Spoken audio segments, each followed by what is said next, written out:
G'day guys and welcome to the Center Bounce for this my round 5 team review of how my team did this week. Stay tuned.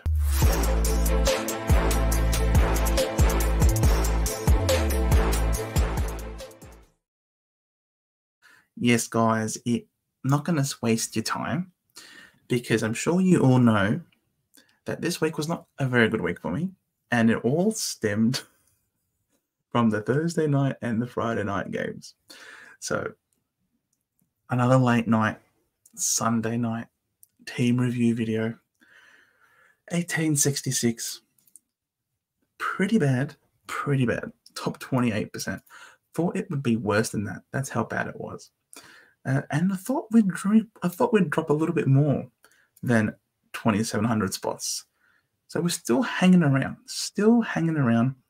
And to be honest, I don't think the team is in bad shape. It really is just mainly here is the issue. Mainly in this spot. And where English is, Gawn is for many others. And where the vice captain is on Bond, it would have been there. So this week was a tough week from that respect. And things were looking really, really bad early on in the week. But things started to turn, and now I'm not entirely disappointed with where my team is at.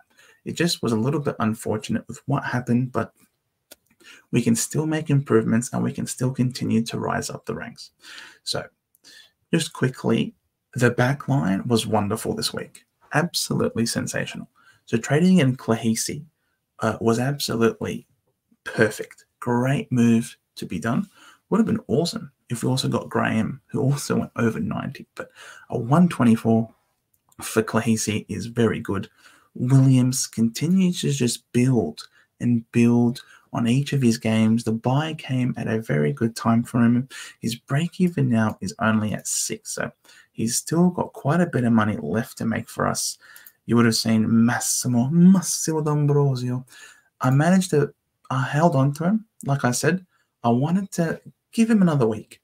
Last week was a tough gig where he was unfortunately off the field for over 20 minutes in the last quarter due to the interchange cap. So Massimo, I thought, left a few points out there outside of his control, and when given an opportunity to continue to play out the game, he's given us a 94, and that is wonderful. So good. Many people traded this guy out last week, and I was really happy to hold on to him because he gave me a really good score as a mid-pricer. Plus, he's got that break even back down to a 34, and this 94 is hanging around in his 3-round price cycle. So really excited to have kept Massimo, and the back line did really well. Whitfield with 109. Wanted a bit more out of him, to be honest, against the Saints, who have given up a lot of points to half-backers, but 109, you just take it, I guess. Houston with a 121. You know, it's a bit higher from his other weeks. Really important. Definitely got some scaling due to the close game and the fact that they won, which was really good. And like I've been saying, he's really just continuously giving us a roundabout this type of scoring without necessarily starring, but with the occasional few games. So, look, at least he's giving us a decent floor. There's no issues. He's playing his role, and he's bobbing up every now and then. But Sheasel is the crown jewel of this backline. Why I didn't start him, I don't know. I don't know why I didn't start him. But we had to get him in ASAP, and we did right after round 1. So a 159, I really need to consider this guy in my VC and C options every single week. I don't normally like to go for halfbackers, but this guy is more than just a halfback. He just had the ball on a string, waltzed up the ground, kicked a nice goal. It's the Shees. He's the Shees. So I really need to consider this guy more often, because the people that I considered this week really let me down. Really let me down. You know, instead of a max score on 138, Pont 73. When the fish does that happen? When does Bond score a 73? He just doesn't do that. And so, you know what? All right, Bond 73 didn't work. We're back in Tom Green. 72? Sometimes. Look, if you don't laugh, you'll cry. And it's just one of those weeks where it's just gone disaster. It's just been an absolute disaster. But yeah, I would never have thought that not only would we beat the Bulldogs, that we would destroy them from a Supercoach perspective as well. So it's so bizarre that even when the Bombers do an incredible job in getting us a win, they still find a way to break me inside by breaking my Supercoach players. So classic Essendon, always finding a way to break me in some way. But yeah, Bont 73 into a Green 72, just one of those anomalies. Butters with a 130, really happy that he didn't get suspended. It was a close call. Sarong with a 110, very decent. I'm looking forward to his matchup with the Tigers coming up soon. So that will be really cool. Hopefully we're seeing everyone go bananas against the Tigers. So hopefully Sarong can capitalize on that. Sam Flanders with 116, continuing off that role of halfback, has been absolutely wonderful. He is, if not F1, F2, as I've been saying the entire pre-season. Riley Sanders has been bevoed. What can we do? Can't do much about it. His break-even isn't completely mudded either. It's still in the 40s, and this guy is more than capable of doing that. There's no Liberatore this week due to the concussion protocols, which means they have to play Sanders all week long. If Bevo finds a way to sub him out this week, despite Libba being out, I want Footscray to erupt. Sharp with a 54. Would have liked to have seen more out of him, but look, he did better than Carroll, who was the sub, and I was sort of, I'd looped Wilson, and I thought that surely this guy Sharp could beat a 61. I'm like, surely he can do that. I mean, I think he's scored over 61 every week this year, hasn't he? Let me just sort of think.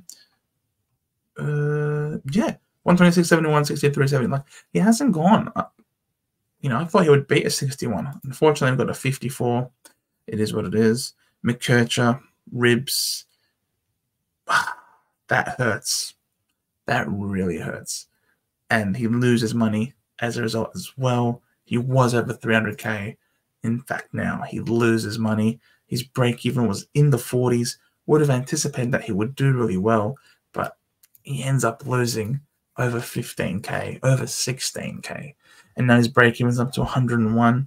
And I think he's going to be in our trade plans this week. Roberts obviously didn't play. Carroll was the sub, 26. What the hell were Carlton thinking? Naming Shitene, right? You guys know I love to call him Shitene because he's shit. I can't believe they named Shitene and they made Carroll the sub. I get it. Walsh is back and Walsh was terrific. But, I felt like it was a waste of him. I felt like it was a waste. And they were too tall and it didn't work out. Vossi, I think, made an error in judgment this week. Darcy Wilson with a 61 continues to to just chug away. Very low break even still. He's not going to be out of the side anytime soon. He's just one of those slow burns, making us money bit by bit. So yeah, Claheasy was a great trade-in. Marshall was a very good trade-in as well. He went 120. He hit that break even of his, and he is now going to be playing against Tim English this week.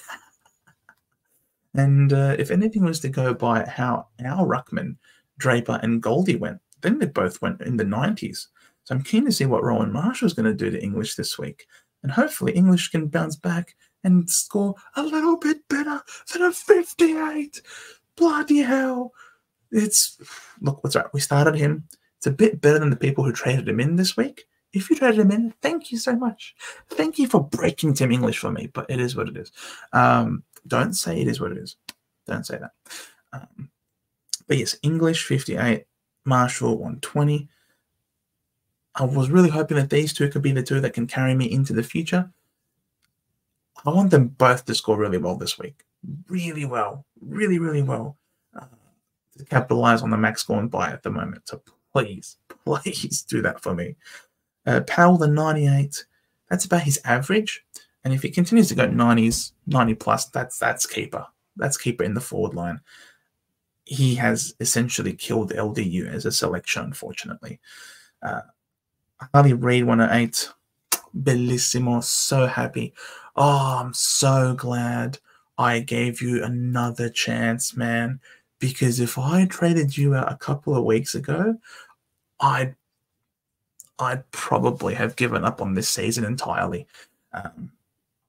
You were close to being on the chopping block a couple of weeks ago, and then you pull out two nice big scores to really, they go 91 and 108. So well done to you, Harley Reid. I know you're not going to play Richmond every single week, but I'm very proud of you. Ollie Dempsey, geez, that was terrifying. He was on 8 points at halftime or something ridiculous.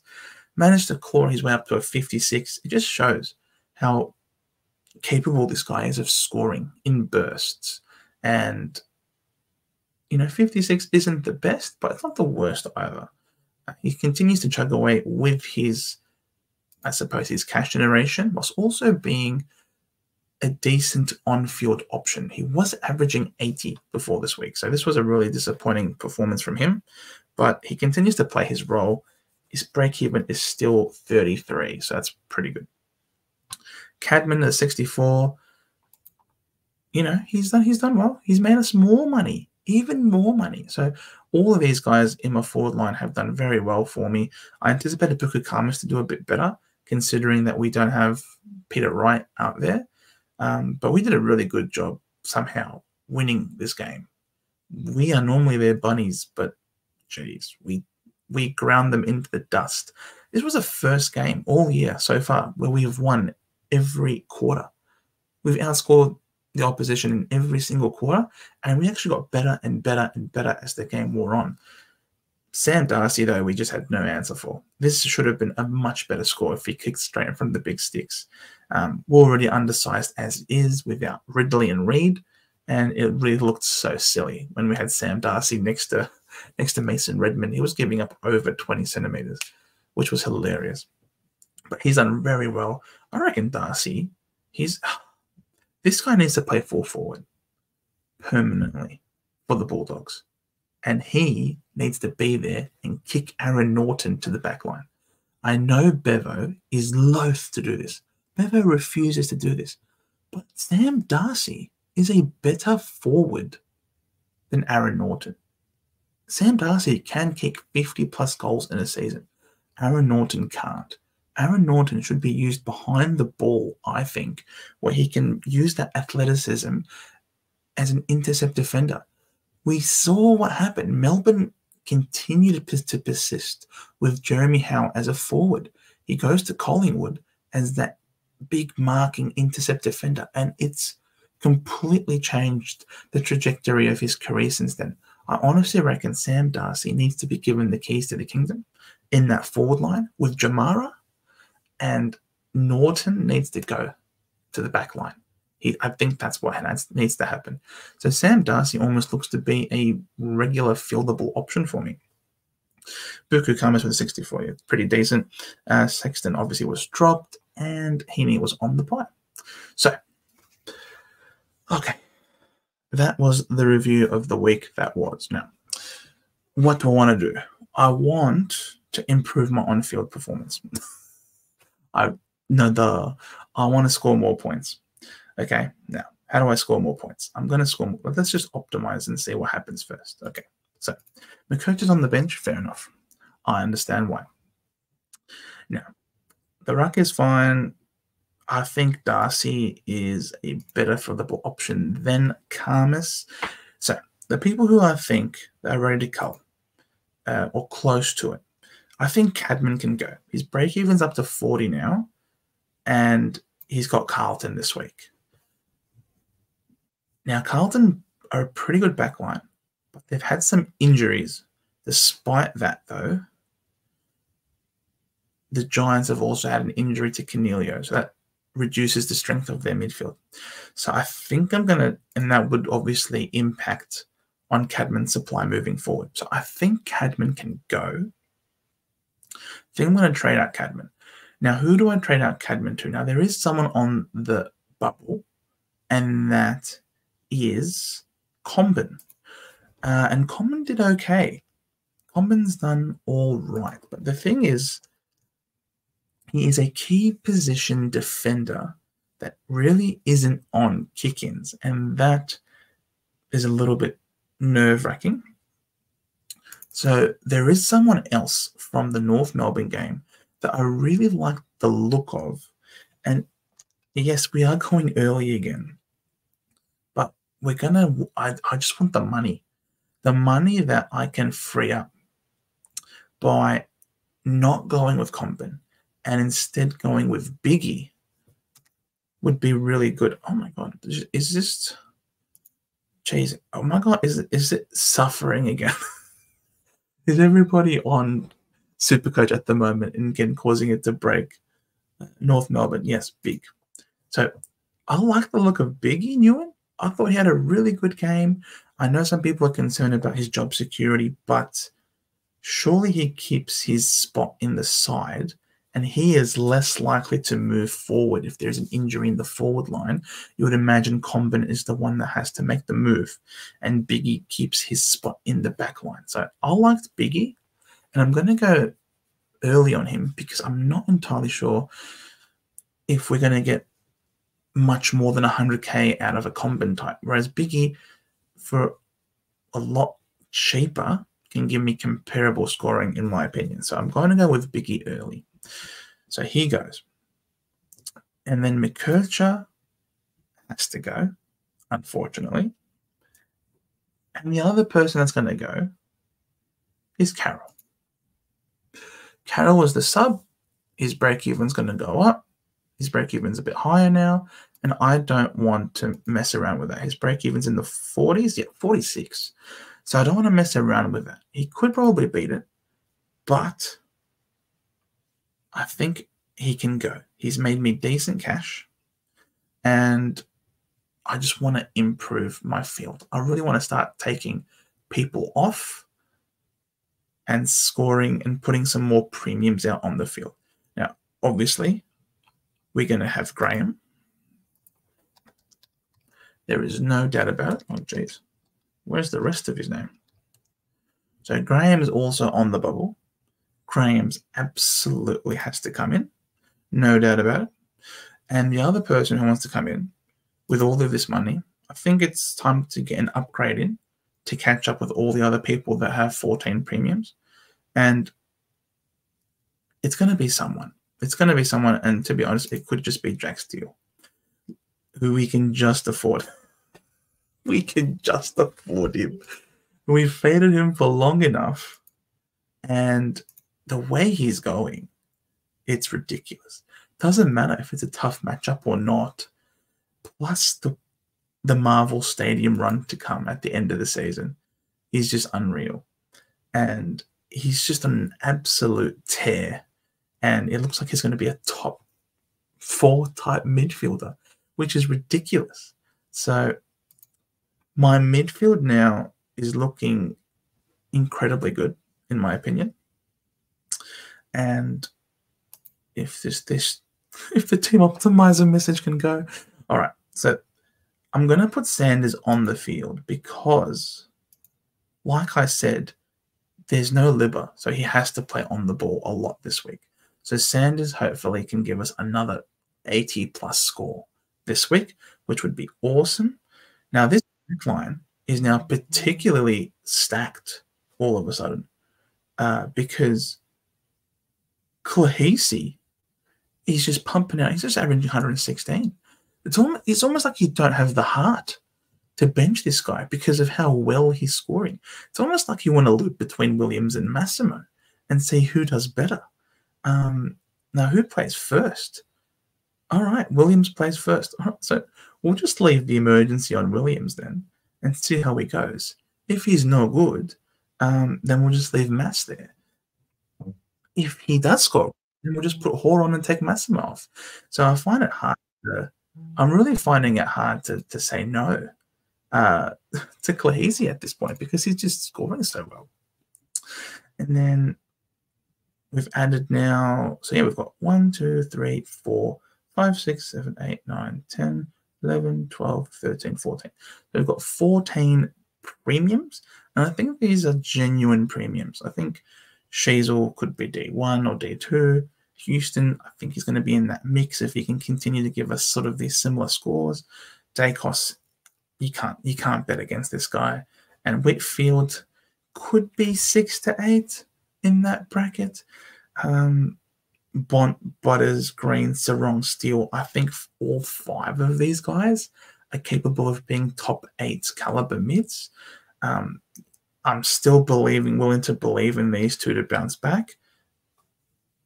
I do think I've got 5 of the top 8 to 10 caliber mids, which means that we've got 3 to fill out.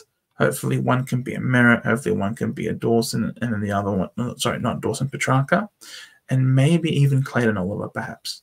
A value option here. If we can somehow get some of these, Gold Coast boys, maybe even a Samuel Walsh also, could be really, really good. But I just feel like as long as I don't own Jack Steele, he's just going to continue to burn me.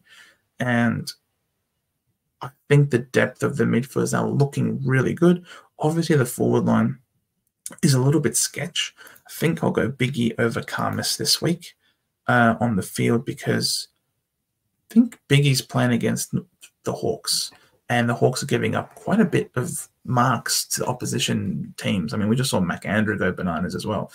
Now, I could even loop because I'm pretty sure Sexton is going to be a dead rookie. So we could just put the emergency on Buku. And if Buku pops off against the Saints, then we can just put Sexton on the field then again. So there you go. So we're looping in the back line, we're looping in the forward line, and we're hoping to really get the best possible score as a nice, strong bounce back this week. Now, what are my options going to be? Look, I might just go with the new guy that I just brought in. I might just put the VC on Steele. The way he's going, he's just in ripping hot form, and there's no Libba this week either. So you would imagine that most contested possessions are going to be going his way. And English, he really struggled in the ruck last week. So maybe Marshall can just have a nice hit-out fest to Steele, perhaps. We'll see. So I might be going with Steele. Could even be a Dacos VC against Port. Hard to go past. And the way Sydney are playing, Heaney's just been on fire. I might just leave it on Heaney, to be honest. Who knows if more people were to return to the team after the bye. Who knows if he cools down after the bye. But if he maintains that role around the ball, it's hard to see him really dropping a stinker. He's also playing against the Gold Coast Suns. So look, the Gold Coast Suns are playing very well. And he is playing at home. It's not like he's playing over there where it's all dewy and slippery and stuff. So could be a Heaney. He could also be a Sheasel. To be honest, I might even go towards Sheasel because it's too disrespectful at this point to not at least mention his name. And I might even go potentially with a Sarong against the West Coast Eagles. So it's potential. There's potential there. And I'm really hoping for a strong bounce back. We've got a lot of good cash gen going with Kohesi and Graham. Sharp continues to tick away. Wilson ticks away. Karmas ticks away. So yeah, we're getting some cash gen going. And I think next week we're going to get McAuliffe coming off his bye as another downgrade option. And yeah, I think the team is looking to be in decent shape. Didn't have any, obviously, of Max Gawn or didn't have Steele. Have him now. Didn't have Yo. But Yo's not playing Richmond, a depleted Richmond every single week, is he? So congratulations to those people who own those players. I've now added one of those Uber premiums into my team. We're up to 14. It looks like it's meant to be, given how close the price is. I could alternatively trade out a Sanders, for example, and maybe get in someone like a Zach Merritt, but I don't really want to do that because I do think that Sanders can beat his break-even and be a decent score option if he's going to play the full game in the midfield due to what's happened to Libba. And that, ladies and gentlemen, was my team review of how my team did in round 5. Obviously not the best. The ruck situation as well as the captaincy situation really let me down. Of course, my boys, they managed to find a way. The Bombers, they find a way to give me all of this excitement and hype, and I was absolutely up and about. Couldn't believe what I was watching. It was such a great game. It was only then that I realized, after the buzz sort of subsided after the game, wait a minute, these players of mine did pretty bad. It was when I looked and I saw English, and he, of course, just had to cap off the game with the kick out on the fall just to rub it in even more. But hey, we move, we take it, we improve, and we take it all as a learning experience. So thank you guys so much for watching. If you liked what you saw here today, drop us a like, a subscription if you're new, and hit that notification bell to make sure that you don't miss out on any of our videos and streams that we have on a regular basis. Stay tuned, because on Monday night, 7:30, first live stream of the week, and then of course on Thursdays at 5:30 for the drive home. Because guys, here at the Centre Bounce, we do the hard works that you guys don't have to. Bye for now.